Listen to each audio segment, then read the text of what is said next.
Salut à tous, c'est Axel de testmobile.fr. Aujourd'hui, je vous propose de tester le LG Optimus L9, aussi appelé P760 en France, c'est ce modèle-là qu'on a. Bon, on va l'appeler le L9, c'est un appareil qui a été dévoilé en août 2012, je crois. Oui, on l'avait découvert pendant l'IFA, si je ne me trompe pas. Et après, il est sorti courant novembre, à peu près. C'est un appareil qui est sous Android, qui est compatible H+, donc vous aurez un débit légèrement supérieur, enfin légèrement, oui, supérieur à de la 3G, mais bien inférieur à de la 4G. C'est pas un terminal compatible 4G. Il a un écran 4.7 pouces de résolution 540 par 960, ce qui lui fait une densité de pixels de 234 ppi. C'est pas énorme, mais bon, vous verrez, l'écran est pas mauvais en soi. Il a 4 Go de mémoire interne, mais on peut rajouter jusqu'à 32 via micro SD, 1 Go de RAM. On a également un appareil photo 5 mégapixels, juste ici avec le flash LED. Et que dire de plus, une caméra frontale VGA, un petit, enfin entre guillemets petit processeur dual-core 1 GHz. Bon, voilà, vous verrez que les performances sont pas mauvaises en soi, mais pas excellentes non plus pour le terminal qui est censé être en haut de la gamme L-Series. Parce que bon, j'ai pas rappelé le contexte, mais j'ai pas fini les specs. Donc je vais finir les specs d'abord. Le processeur, on en a parlé, puis juste voilà, une batterie de 2150 mAh, et c'est tout. Alors, le L9, c'est le terminal qui est tout en haut de la gamme L-Series, la première gamme bien sûr de LG, qui est composée du L3, L5, L7 et L9. C'est le terminal le plus grand et le plus équipé en termes de spec, mais c'est surtout voilà, au niveau de l'écran, c'est le terminal avec l'écran le plus grand, et c'est surtout ça qui le caractérise, parce que derrière, bon, les specs sont meilleurs, mais c'est pas non plus un terminal haut de gamme. D'ailleurs, toute cette gamme L-Series, on va dire que le L3 c'est de l'entrée de gamme, et le L9 ça termine quand même en moyenne gamme. Il n'y a pas réellement de haut de gamme. Alors, au niveau du prix, c'est un appareil qui coûte autour de 300 euros nu en fonction des sites internet, mais c'est à peu près ça. Et qui n'est pas trop proposé avec forfait. J'ai regardé, SFR et Orange ne le proposent pas. Il y a Bouygues qui le propose à partir de 0 euros, en fait, à partir de 9 euros, avec une ODR de 9 euros en ce moment en tout cas. Et vous avez BNU aussi qui suit Bouygues, et je crois Virgin Mobile, il y a un ou deux MVNO à côté qui suivent aussi. Mais globalement, si vous le voulez avec forfait, ce sera chez Bouygues. Et donc voilà un prix compétitif, mais bon, il n'y a pas beaucoup de diffusion, de distribution côté opérateur. On va rapidement regarder ce qu'il y a dans la boîte. Et en fait, moi, j'avais pas grand chose dedans. Je pense qu'il y a des écouteurs en plus. C'est pas que je les ai perdus, c'est que je les avais pas. Mais je suis quasiment certain que, voilà, de toute façon, c'est quelque chose qu'on a dans toutes les boîtes. Ça m'étonnerait pas que ce soit des écouteurs enfin, un petit peu bas de gamme. On a juste un bloc chargeur, un câble USB, micro USB. Mais celui-là, il m'a l'air un peu rigide. À mon avis, c'est pas celui-là que vous aurez dans le commerce. Donc je suis désolé, niveau contenu de la boîte là, j'ai pas le même contenu que vous aurez dans le commerce. Ok, on va passer sur l'appareil. Alors, première chose niveau design, bah, c'est un terminal qui utilise vraiment ce design de 2012 par LG, à savoir vraiment, c'est quelque chose de très classique. C'est un bouton physique en bas, une zone, ouais, bon, une grande plaque ici avec, voilà, ici en noir, avec le logo LG en haut, des contours chromés, des angles droits mais légèrement arrondis, mais quand même assez droits, hein. Voilà, c'est quelque chose d'assez géométrique. Et là, à l'arrière, alors ici j'ai une matière un petit peu, c'est du plastique, hein, c'est du plastique avec un léger relief, et j'ai des petits angles comme ça, des petits biseaux sur l'arrière. Bon, ça c'est un petit peu original. Je crois pas je me rappelle pas si c'est quelque chose qu'on avait sur les autres L-Series, mais en tout cas voilà. Ici on a ça, mais c'est un terminal qui, côté design, quand on le regarde de face, il est vraiment pas très très original, hein. Il ressemble à un petit peu tous les terminaux LG de 2012. Bon, pour faire une petite aparté, on est revenu du MWC, on a découvert la gamme L-Series 2. Les terminaux se ressemblent toujours autant. Ils ont quelques petites adaptations niveau design, mais ils se ressemblent toujours autant. Pour info, il n'y a pas de L9 2 qui a été encore dévoilé. là, au moment où je fais ce test, mi-mars. Mais normalement, il devrait quand même être présenté. Voilà. Alors, en haut, on a la caméra frontale. En bas, on a un bouton accueil et qui est entouré de touches classiques, retour et menu. Ce bouton d'accueil, je le trouve vraiment pas pratique parce que comme vous pouvez le voir, ça se voit bien là, il est très très fin. Il est très fin, d'accord. Donc on peut appuyer dessus quand même. Je veux dire, bien sûr, il est utilisable, c'est quand même pensé pour, mais pas très pratique. Et en plus de ça, il fait un bruit qui est quand même, je trouve, insupportable. Après, c'est pour chipoter, mais je vous laisse écouter ça.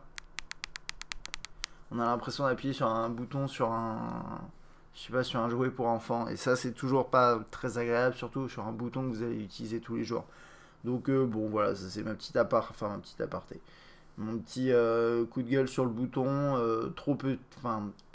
peu large et donc pas facile à utiliser. Et en plus, il a l'air super cheap, bas de gamme, donc c'est un petit peu dommage. En dessous, on a le bouton, le slot micro USB avec le micro principal. On a le bouton on-off, verrouiller, déverrouiller qui est sur le côté ici. On n'a rien plus bas.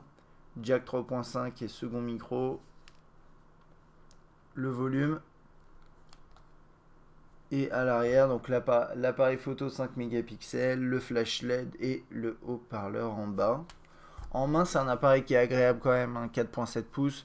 Ça reste confortable. Enfin, après, c'est une question d'habitude, hein, mais ça reste correct.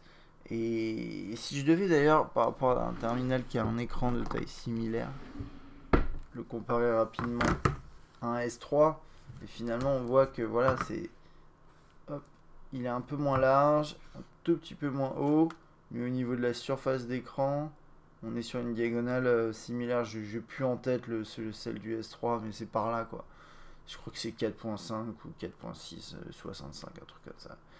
4.7. Bon, en tout cas, voilà, on est sur les mêmes diagonales et bon, vous voyez, le L9 est quand même un petit peu moins gros, un petit peu moins imposant puisqu'il est très affiné, c'est-à-dire que les bordures ici sont fines, les zones là-haut, bah, elles sont pas énormes non plus. LG a quand même bien bossé là-dessus, ça fait que quand on le prend en main, bon, on n'a pas vraiment l'impression que c'est du 4.7 pouces et ça c'est agréable parce qu'on a quand même cette place qui est proposée.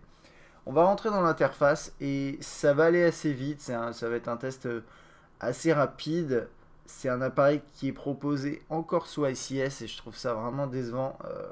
Et pourtant, je viens de faire les toutes dernières mises à jour. La dernière, elle a été faite hier et c'est toujours du ICS. Donc il tourne bien, il n'y a pas de souci, l'interface est sympathique, mais j'aurais bien aimé quand même trouver du Jelly Bean courant mars sur le terminal qui est tout en haut de la gamme L-Series. Je pense pas qu'au niveau des specs ça pose de soucis, donc je vois pas ce qui bloque, mais bon, en tout cas, voilà, on n'a pas de Jelly Bean. Un petit truc sur l'écran de déverrouillage, vous pouvez le personnaliser. Là, j'ai mis un calendrier, mais vous pouvez mettre d'autres choses. Vous pouvez mettre juste l'heure ou différents calendriers. C'est pas extrêmement complet, mais vous avez quand même quelques options. En bas, normalement, vous avez des raccourcis en accès rapide, mais comme j'ai pas de SIM, il remplace les accès rapides par appel d'urgence, aucune carte SIM. Bon, ça c'est bizarre, mais bon, vous êtes censé quand même mettre une SIM et vous aurez ces accès rapides que vous pouvez personnaliser. Ensuite, vous avez un écran d'accueil que vous pouvez réorganiser comme ça en changeant également la page que vous voulez définir en écran d'accueil ici. Vous avez également en haut un tiroir des notifications, bien entendu. Et voilà, on le voit bien, on n'est pas sous Jelly Bean, on ne peut pas ouvrir certaines notifications comme celle-ci. Et on a là des accès rapides à certaines fonctionnalités. Et là, on a les paramètres. Ça, c'est le classique Android. Mais là-haut, c'est vraiment une personnalisation de LG. Et on peut réorganiser les éléments de cette façon-là et en ajouter. Donc, par exemple, si je veux mettre le GPS, la luminosité ou la rotation en plus, je fais ça. Puis après, vous gérez ça de cette façon-là. Voilà. Et ensuite, après, vous pouvez défiler sur les côtés quand vous avez plus d'éléments que voilà, qu'initialement. Je vais enlever le GPS et voilà. Et puis dernier élément, et ça fait partie des petites innovations de la part d'LG au niveau du software en tout cas. Ça s'appelle Quick Memo. Ça permet très rapidement de figer l'écran que vous avez sous les yeux pour pouvoir ensuite dessiner dessus et l'enregistrer ou partager l'image. Je trouve ça assez gadget. Ça peut être utilisé, bien entendu. C'est un petit peu comme ce qu'on a sur sur les terminaux notes où on peut faire une capture de l'écran et dessiner dessus. Là, on le retrouve. C'est loin d'être indispensable, je trouve, personnellement. Mais on a aussi cette petite option qui permet de garder en fait l'image dessinée à l'écran et de défiler en ayant la note à l'écran. Ça peut être pratique, voilà, si vous prenez des notes écrites, mais écrites au doigt, c'est pas évident. Après, vous pourrez accéder à ça très rapidement. Enfin bon, voilà, ça c'est pour Quick Memo, et vous n'avez pas certaines fonctionnalités qu'on a pu voir, notamment au MWC et au CES sur les derniers terminaux LG. Comme toute la surcouche avec par exemple les effets d'opacité sur les fenêtres, etc. Ça, c'est des choses qu'on retrouve pas sur cet appareil là, mais c'est pas vraiment surprenant. Le multitâche ici, avec possibilité d'enlever des processus comme ça, d'arrêter tout, de gérer les tâches plus précisément. On a également quelques thèmes. Alors il y en a vraiment que 4, et ça c'est un peu étrange. Je crois pas qu'on puisse en installer d'autres, mais bon voilà, vous en avez 4 préinstallés. En fait, c'est une association d'icônes et d'autres éléments. Donc par exemple, là j'avais celui-là, je peux appliquer ce thème.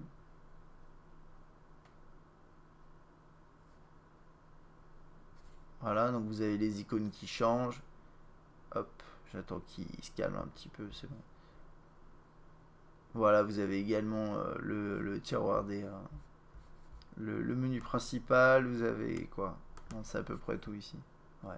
C'est déjà pas mal. C'est bon, il y en a que 4, mais je trouve ça quand même sympathique de nous proposer une fonctionnalité comme ça.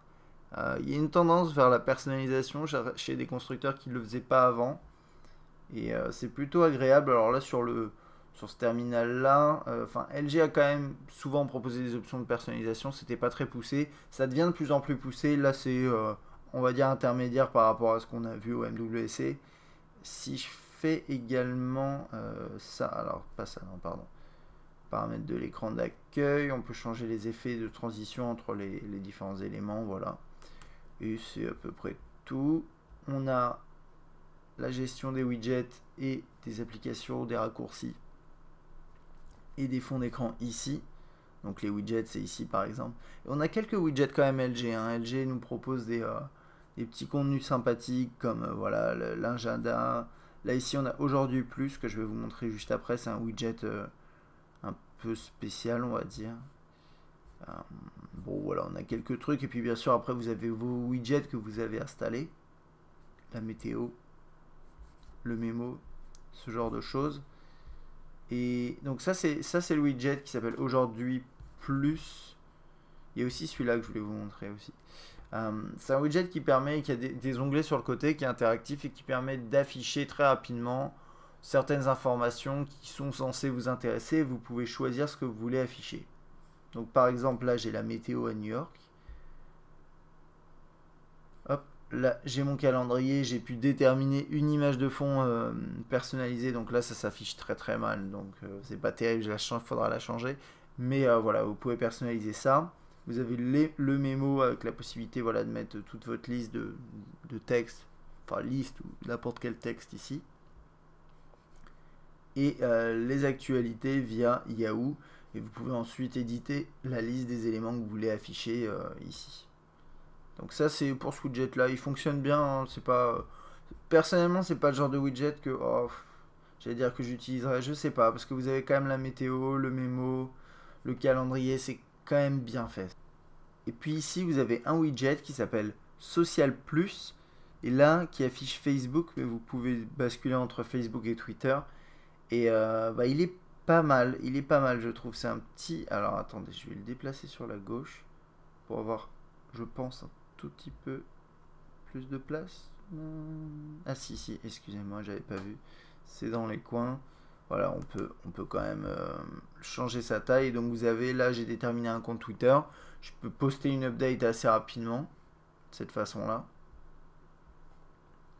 Je peux accéder à mes messages, à mes mentions et à mes messages privés. Et si je bascule ici, j'accède à Facebook. Avec pareil vos messages, normalement, ouais. Et là, je sais pas ce que c'est. Vos demandes d'amis. Voilà, donc c'est quand même, ça c'est sympa. Donc on a deux petits widgets un petit peu innovants qui sont proposés. Donc celui-ci et celui-ci. Donc c'est aujourd'hui plus et social plus par LG qui sont proposés par LG. C'est des widgets plutôt fonctionnels et ouais, moi je trouve que ça apporte un petit plus. C'est pas un énorme plus, on va dire, mais c'est déjà pas mal. Donc là, on peut composer un numéro, on a des propositions qui s'affichent, on peut ensuite rapidement appeler la personne, on a le répertoire avec les tris par lettres, la recherche. Bien sûr, tout est synchronisé avec Google et les réseaux sociaux. Par exemple, ici, c'est un contact qui est synchronisé avec Facebook également, vous le voyez ici. On peut afficher rapidement le profil de la personne sur Facebook et bon, l'appeler, etc. Ça, c'est le classique. Et si on défile sur la droite, j'ai son dernier statut sur Facebook. Je peux mettre j'aime, laisser un commentaire rapidement. C'est à peu près tout. J'ai pas l'impression qu'on puisse accéder aux images de la personne dans sa fiche. Mais bon, ça c'est la base. Et, elle fonctionne assez bien. Donc pour contacter quelqu'un rapidement, c'est pas mal. Au niveau des messages, c'est du très, très grand classique, on va dire. Android avec la possibilité d'afficher, bon, enfin la possibilité, vous n'avez pas le choix, c'est comme ça que ça se passe, c'est les discussions, voilà, par contact, quand vous rentrez dedans, vous avez des bulles qui s'affichent. Vous pouvez rajouter une pièce jointe, vous pouvez appeler la personne rapidement, ça c'est plutôt pratique. Mais normalement, si vous appuyez aussi là-dessus, vous avez ça qui s'affiche. Donc bon, vous avez plusieurs possibilités. Alors, là, le clavier est en QWERTY. Et je vais vous montrer un petit truc. Ça ne veut pas dire que vous n'aurez pas d'AZERTY, mais moi, voilà, quand je suis en français, j'ai QWERTY. Et quand je veux choisir ça, j'ai clavier QWERTY et clavier du téléphone. Clavier du téléphone, sauf erreur de ma part, voilà, c'est ça. Et ça m'intéresse pas des masses, pour être honnête. Et j'essaie de, du coup, accéder peut-être aux paramètres. Mais ouais, le clavier LG, c'est un peu, ouais, c'est un peu bizarre. C'est un peu bizarre qu'il soit pas en AZERTY en français. Peut-être que... Oh bah attendez. Voilà. Il n'était pas coché par défaut. Excusez-moi. Donc voilà, je l'ai là quand même. Et je peux du coup y accéder normalement. Bon voilà, si j'appuie sur FR, est-ce que ça marche? Je sais pas. Bon bref, il y a quand même moyen de basculer en AZERTY. Là à mon avis, c'est parce que j'ai pas décoché QWERTY. Et donc vous avez ce clavier qui est pas mal parce que vous avez des petites propositions qui s'affichent dans la barre en haut. Mais il n'y a pas que des propositions, c'est-à-dire qu'il y a aussi les quelques signes qui s'affichent en accès rapide. Moi j'aime bien ça parce que même si c'est tout petit, ça permet quand même, voilà, très rapidement de mettre un point d'interrogation plutôt que de rester appuyé sur une touche ou autre option. Je trouve que c'est pas mal, vous pouvez défiler comme ça. Donc je sais pas, alors là je crois que, ouais, pardon. Ah bah voilà, je suis en AZERTY. Il suffisait de refaire la manip. Ok. Je suis... je sais pas, voilà, je suis heure. Il va me proposer heureux, heureuse, etc. etc. Si je tape... ça, voilà, je me suis trompé. Il me propose quand même heureux. Si je fais espace, il me change le mot. Donc c'est des petits trucs comme ça marche bien. En paysage, on a ça. Bon, voilà, classique, hein. Bien sûr, plus de place. 4.7 pouces, c'est confortable pour taper pardon, à deux doigts là en mode portrait. Vous pouvez également essayer à un doigt. Et que dire de plus? Bon, vous avez vu, si vous voulez taper à un doigt aussi, vous avez la fonctionnalité avec les grosses touches, hein. Ça, c'est un truc que vous pouvez mettre en place. Et puis, comme d'habitude, si vous n'aimez pas ce clavier sur le L9, vous pouvez le remplacer par celui que vous désirez, que ce soit SwiftKey, Swipe, etc., etc. Ok, on va passer dans le menu principal, donc qui a deux onglets, application, téléchargement et bien sûr l'onglet widget. Ça c'est du classique LG, puisque LG est un des seuls, enfin il y en a d'autres qui le font, mais c'est un des seuls à le proposer depuis longtemps, à avoir un onglet à part téléchargement. Et même avant on pouvait créer comment ça s'appelle, des catégories quand c'était pas trié par onglet. Là c'est un peu compliqué parce qu'on pourrait pas gérer les onglets, mais sur certains terminaux, comme par exemple le 2X, il me semble, avec le défilement dans le sens comme ça, on avait la possibilité de faire des catégories. Là c'est quelque chose qui a disparu, c'est un peu dommage, je trouvais ça pratique, mais vous avez toujours téléchargement. Et vous avez vu, quand vous faites ça, vous pouvez réorganiser vos icônes, supprimer des applications et également créer des dossiers directement dans le menu principal. On va passer dans le menu principal, enfin dans le menu, dans les icônes, pour regarder vite fait les applications. Mais je vais essayer d'aller relativement vite. Alors l'agenda, il m'a un peu surpris parce qu'il est assez bien fait finalement. Parce que là, on a par exemple les... ça c'est bizarre qu'il me l'affiche comme ça, attendez. Je suis sur un événement et je sais pas pourquoi il me le met comme ça. Pourquoi il m'affiche rien ici. Attendez. C'est parce que en fait, il y a la possibilité de mettre l'écran séparé comme ça. Et normalement, quand vous sélectionnez une journée, voilà, vous avez votre événement. Là, je me suis trompé, je crois que j'ai appuyé là. Bref, peu importe. Vous avez cet élément là que vous pouvez déplacer. Vous pouvez séparer l'écran en deux. Et en bas, afficher soit le jour, la semaine ou le planning actuel. Donc je sais pas, je trouve ça assez pratique typiquement avoir le mois qui s'affiche en haut. Alors ça c'est pas très facile à gérer, mais voilà, le mois qui s'affiche en haut et la semaine en bas, c'est quand même pratique. C'est pas un truc que je m'attendais à voir sur le L9 et bon, je suis plutôt contente d'avoir trouvé ça. Et voilà, quand vous faites ça, en fait, vous avez vu, quand vous choisissez ici les options, ça va agrandir en fait cette zone en bas. Bon, c'est un peu particulier comme façon de voir les choses, mais moi je trouve que ça fonctionne bien, donc tant mieux. Vous pouvez ajouter un événement, le synchroniser avec différents calendriers, Google, mais pas uniquement. Tout ça, c'est du classique et ça fonctionne correctement. Vous avez une horloge, minuteur, chronomètre. Bon, ça, les fonctionnalités de base ne sont pas toujours présentes, mais là qu'on trouve et qui fonctionnent bien. L'appareil photo, alors avec une interface que j'essaie de vous montrer, voilà, qui est très classique, vraiment très classique. Ici, on a, alors, il a pris une photo et je vais désactiver l'option le temps de parler parce que ça c'est marrant qu'il ait capturé une photo.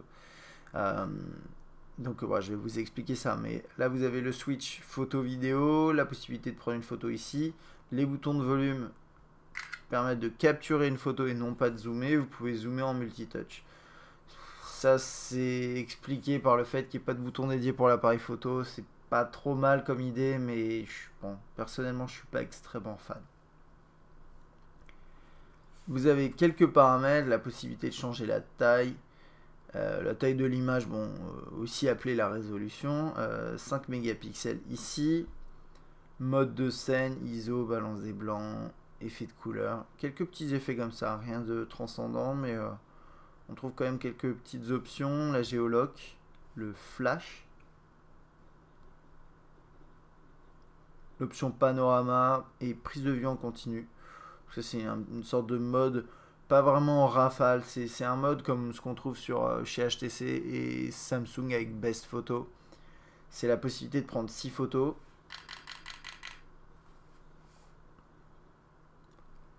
et de choisir ensuite le cliché que vous préférez. Alors attendez, normalement vous avez une série qui s'affiche, je sais pas pourquoi il m'a pas affiché ça comme il me l'a affiché là. Mais bon voilà, vous avez il prend 6 photos et vous choisissez ensuite celle que vous préférez. L'exposition, alors là c'est une fonctionnalité qui permet de prendre une photo en disant une phrase, enfin un mot en particulier quoi. C'est un peu bizarre je trouve, mais ok d'accord, donc apparemment un peu bizarre, ça prend une photo. Je vais enlever le mode rafale parce que ça va être insupportable. Mais voilà, typiquement vous êtes comme ça. Hop, vous dites cheese. Voilà. C'est... En fait, je trouve ça gadget, mais... Et je sais que je l'utiliserai sûrement pas. Et quoique, je me pose des questions. Parce qu'il y a différentes situations où ça peut être utile. Typiquement, vous prenez une photo Déjà vous voulez prendre une photo de groupe. Et vous posez l'appareil quelque part. Et vous dites à tout le monde de dire cheese. À mon avis, ça marche.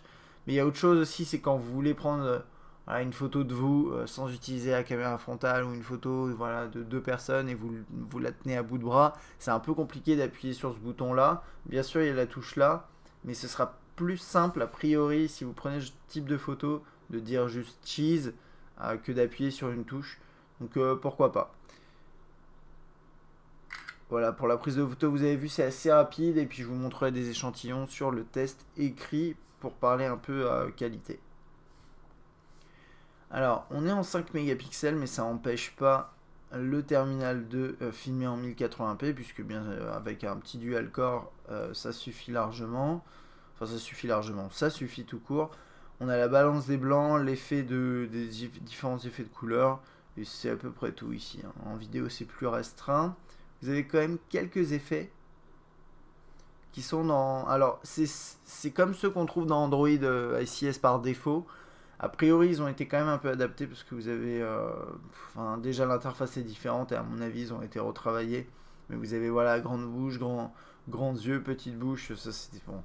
C'est gadget, hein, vous filmez quelqu'un et ça a appliqué des effets en temps réel. Et ça fonctionne assez bien. Vous avez également la gestion de l'exposition, là le zoom. Hop, quand vous filmez, vous avez un autofocus continu hein, qui se met en place et qui est plutôt efficace. Et vous pouvez aussi prendre des photos pendant que vous filmez, ce qui est plutôt pratique. Et pareil hein, pour la vidéo, je mettrai des échantillons dans le test écrit et les échantillons seront sur YouTube bien entendu.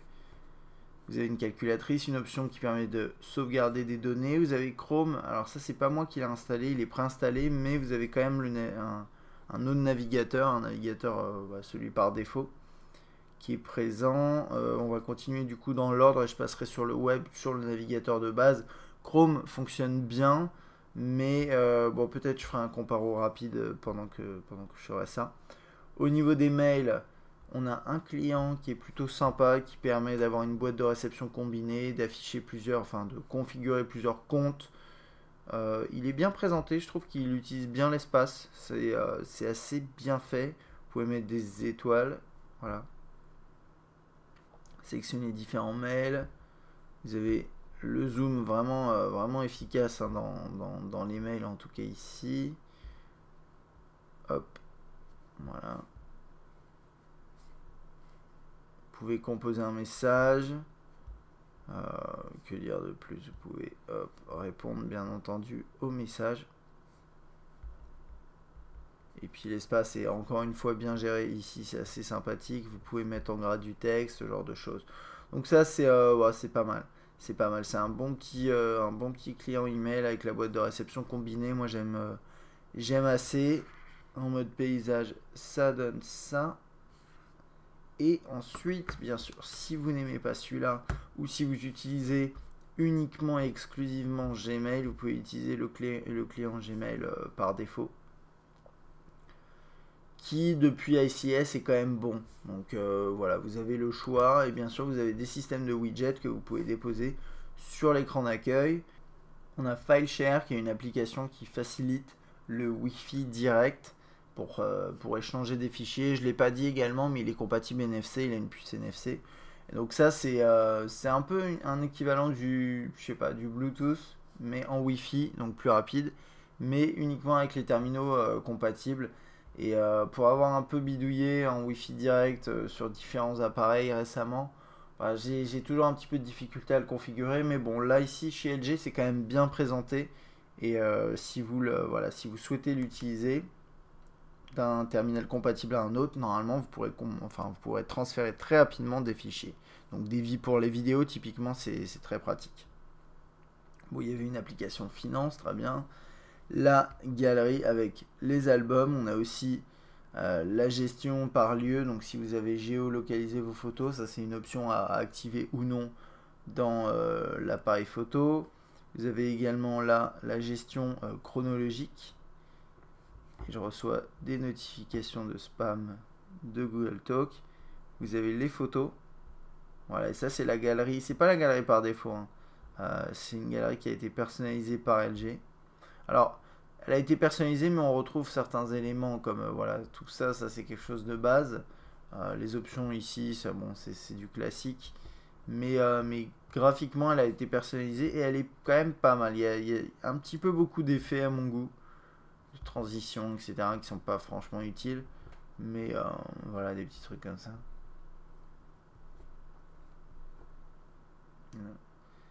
Mais bon, c'est quand même esthétique. Enfin, elle est quand même réussie. Voilà. Alors, au niveau de l'écran, on n'en a pas trop parlé jusqu'alors. Mais la première chose, c'est la densité de pixels. Moi, je trouve que même si elle n'est pas super élevée, hein, je vous ai dit 234, on voit vraiment pas, enfin, on voit pas vraiment de différence. On pourrait voir une différence si on se mettait à vraiment scruter l'écran par rapport à un terminal qui a une densité de pixels, je sais pas, autour de 300. Mais ici, 234, ça suffit en tout cas pour un terminal de moyenne gamme, hein. Au niveau des couleurs, bah, c'est un terminal avec une dalle LCD. On n'a pas de. C'est du IPS LCD, on n'a pas. Voilà, typiquement, on n'a pas de pixels noir comme sur du AMOLED. Du coup, on a un noir qui apparaît un peu gris. Là, vous voyez avec les reflets. Donc, si je commence à couvrir un peu, vous voyez, c'est un peu plus noir. Mais c'est pas non plus exceptionnel. Après, voilà, c'est une question de goût par rapport à ce point-là. Niveau couleur, je trouve que il s'en sort très bien. Ce que j'ai vu, c'est que c'est des couleurs qui sont entre guillemets réalistes par rapport à ce qu'on est censé voir. Déjà, la première chose, c'est j'ai des couleurs qui sont plutôt bonnes et les blancs sont assez blancs. Ça paraît bizarre, mais souvent pas forcément sur ce type d'écran. Ça se voit pas à la caméra, désolé, là ça passe un peu bleu-vert. En réalité, c'est beaucoup plus blanc que ça. Et d'ailleurs, c'est pour ça que la caméra elle a du mal à gérer, mais l'écran est vraiment beaucoup plus blanc. Et ça, c'est quand même appréciable pas mal sur ces terminaux-là. Enfin, sur du moyen gamme, on aime bien avoir un écran qui est quand même assez juste. Et on a au niveau de la luminosité max, on a quelque chose qui est plutôt confortable, je trouve. Donc, un écran qui est pas mauvais en soi, une densité de pixels qui est pas extrêmement élevée mais qui gêne pas.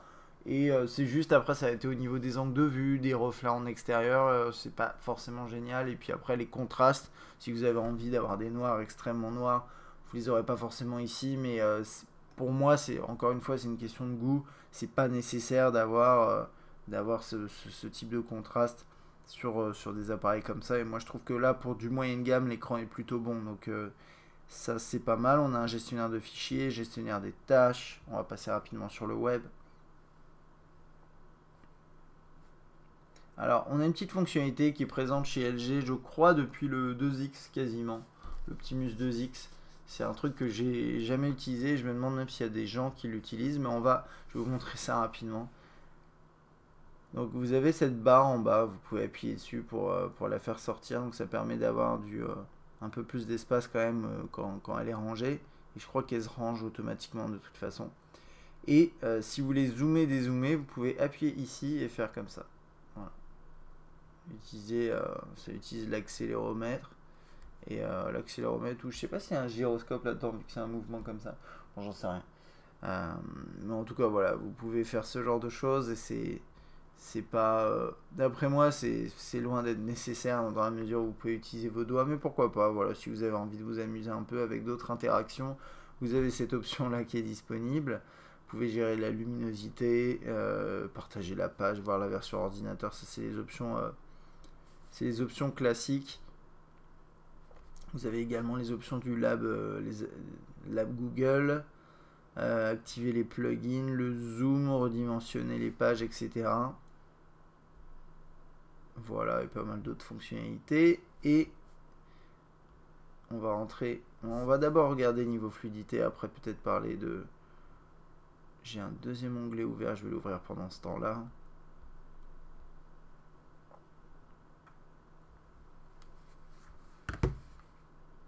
Je croyais qu'il avait chargé, mais non. Bon, là je suis connecté en Wi-Fi, c'est censé être relativement rapide.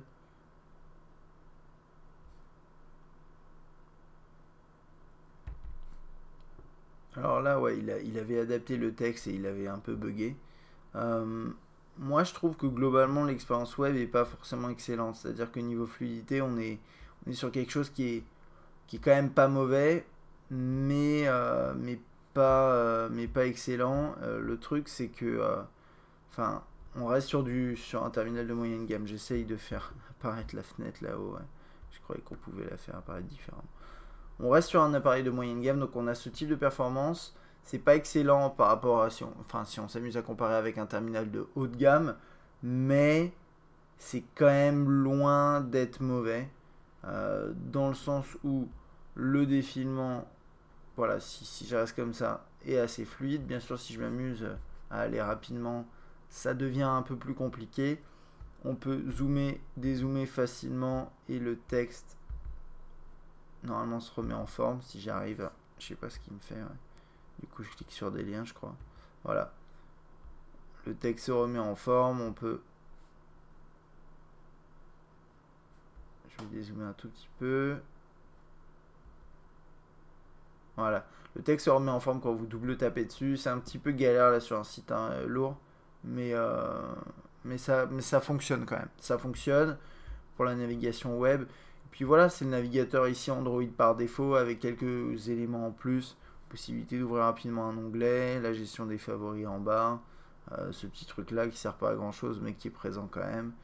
Et voilà, vous pouvez enlever ça de cette façon. C'est assez bien fait. C'est plutôt fluide, mais on va dire sans plus. Mais c'est plutôt satisfaisant pour un terminal de moyenne gamme. On va rapidement regarder sous Chrome que j'avais pas encore configuré.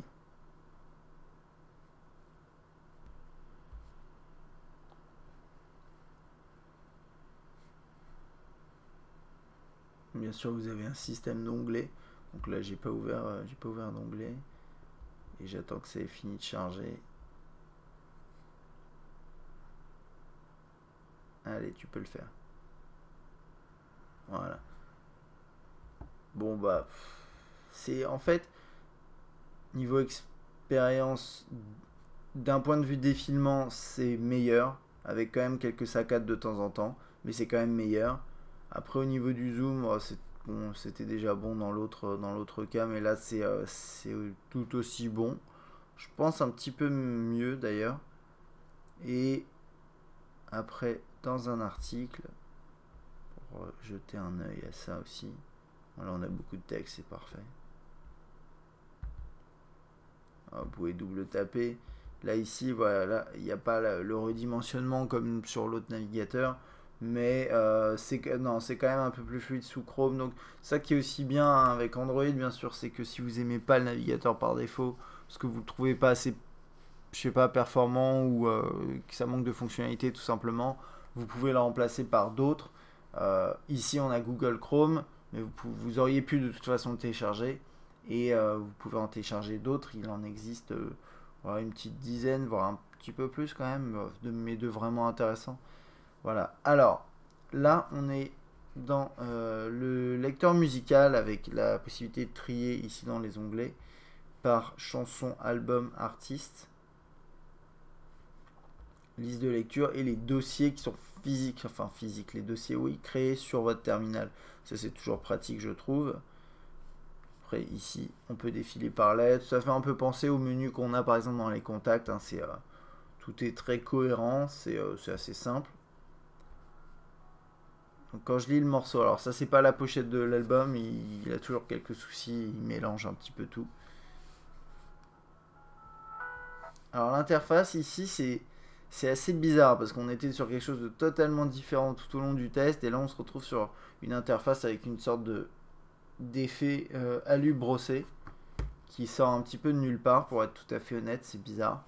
Mais en soi c'est pas moche donc pourquoi pas. On a les options répétition, shuffle, etc. Ajout à une liste de lecture là. On peut défiler dans le morceau de façon assez fluide. Hein. Même très fluide, tu vois, ça défile vraiment très vite. Ça c'est bien.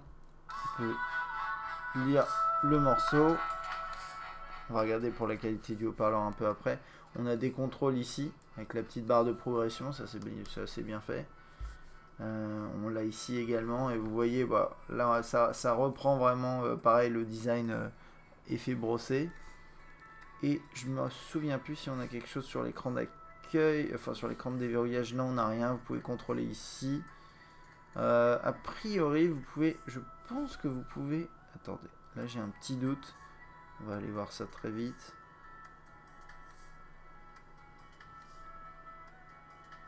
C'est pas ça que je voulais faire, pardon. Donc là voilà, c'est l'écran qui montre la personnalisation pour le déverrouillage. Et je voulais voir s'il n'y avait pas un truc qui s'appelait musique, non. Donc je suis pas sûr finalement qu'on ait le lecteur musical sur l'écran de déverrouillage, mais vous l'avez en widget, vous l'avez là. Et bon, c'est assez... ouais, je pense que ça peut suffire quand même. Ok, on va jeter un œil, même plutôt une oreille à la qualité du haut-parleur. Et donc je vais mettre à fond, c'est parti. Le haut-parleur est derrière, juste là.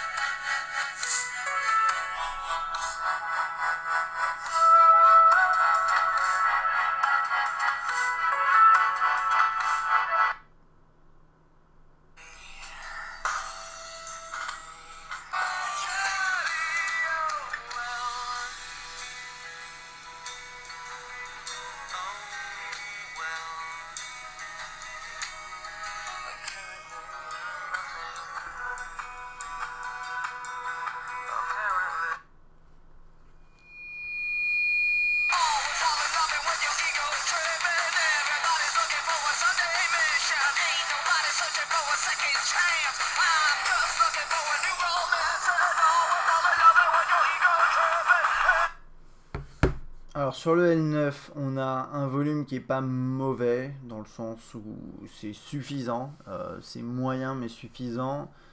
La qualité de sortie, c'est un peu moyen, c'est assez plat, pas bon, comme je dis hein, parfois, mais c'est pas, on sent pas vraiment de profondeur dans le son, on n'a pas vraiment de gros contraste entre par exemple des potentielles basses ou percussions et tout ce qui est plus aigu.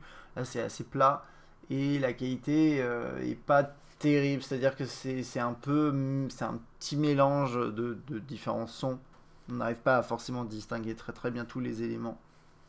Donc c'est assez moyen ouais, pour ce L9, mais ça dépend de vos usages. Voilà, si vous voulez écouter de la musique comme ça, comme je viens de le faire, ce sera pas forcément très satisfaisant. Ça suffira si vous voulez juste comme écouter. De toute façon, écoutez pas de musique avec le haut-parleur du mobile, c'est pas intéressant. Mais si vous le faites, vous ne serez pas forcément satisfait, mais ça suffira pour l'usage que vous aurez sûrement. Après, si vous voulez utiliser le haut-parleur pour guidage GPS, regarder un film, le volume devrait être suffisant. J'aurais bien aimé un petit peu plus, mais en soi, ça devrait suffire pour bien entendre voilà, ce qui se passe dans votre film ou voilà, le guidage GPS. Donc on voit bien la petite icône DivX en haut à droite qui montre que oui, on est capable de lire des DivX et voilà, bon, ça fonctionne bien, il n'y a pas grand chose à dire là-dessus. Hein. Ça, il y a assez peu d'appareils aujourd'hui qui sont, enfin d'appareils Android qui sont pas capables de lire du DivX en natif comme ça. Rapport d'écran, ça c'est pour voilà, changer tout simplement la taille, enfin plutôt le ratio. Vous pouvez bloquer l'écran.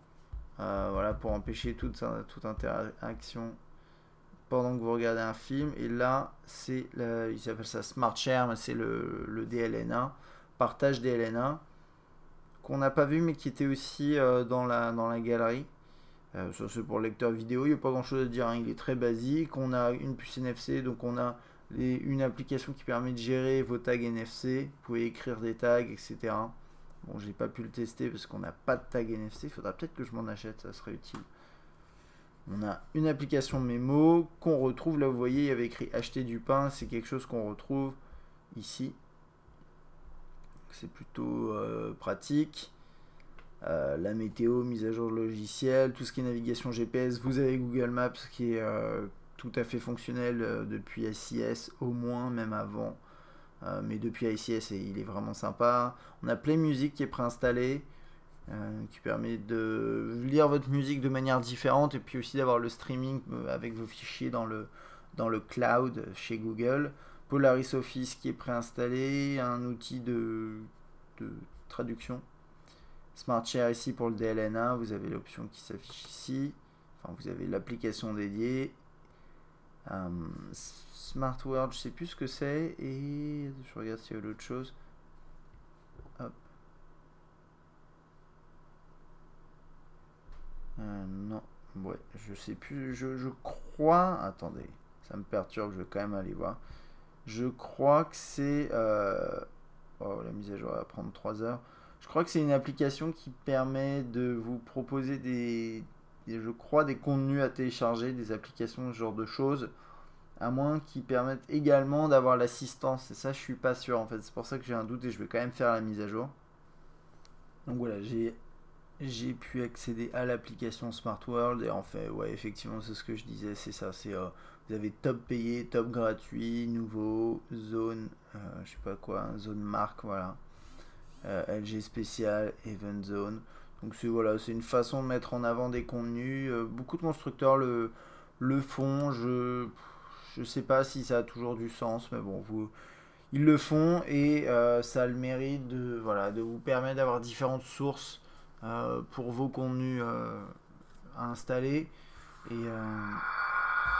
Et parfois, ça vous permet de bénéficier de réductions. Alors, je sais pas si c'est le cas ici avec LG, mais Samsung, par exemple, le propose.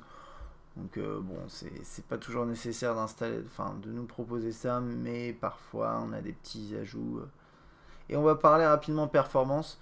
Alors, moi, j'ai essayé avec un jeu que j'utilise souvent pour mes tests, qui est Mass Effect Infiltrator, qui est un jeu qui est plutôt beau, je trouve, graphiquement, qui est assez lourd en soi, mais qui est toujours, enfin, qui est assez bien optimisé. Et du coup, ça fait que voilà, sur un terminal comme celui-là, donc c'est un dual core 1 GHz, bah, ça tourne super bien. Et donc, tout ça pour dire que vous pourrez jouer à des jeux en 3D normalement sans trop de problèmes.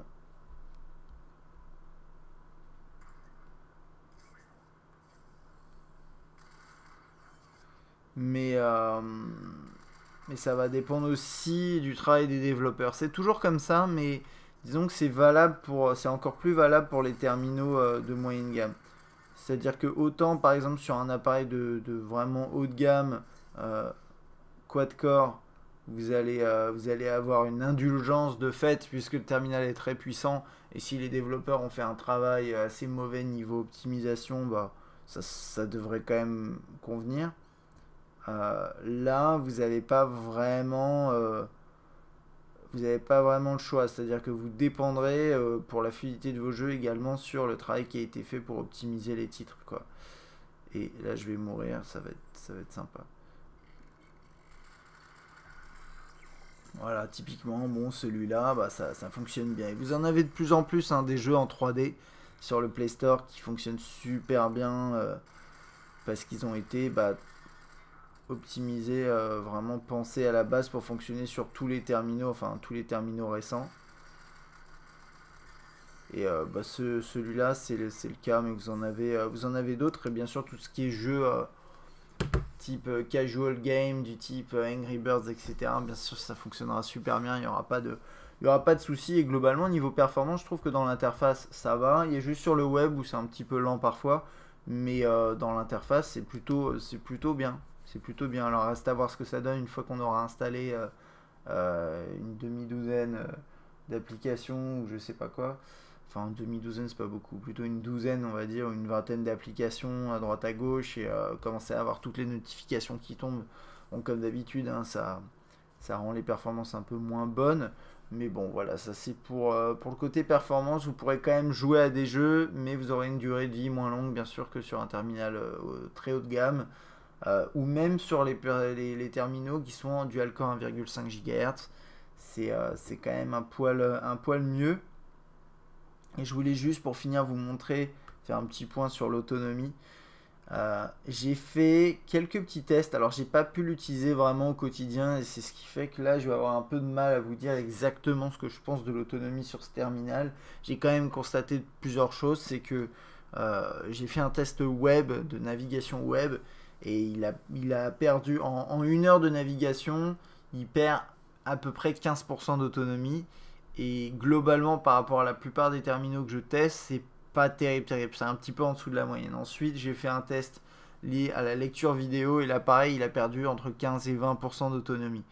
Donc ça, c'est, voilà, typiquement, là, on le voit ici, c'est ce genre de choses. Après, en veille, ça, c'est vraiment en veille, il consomme vraiment rien.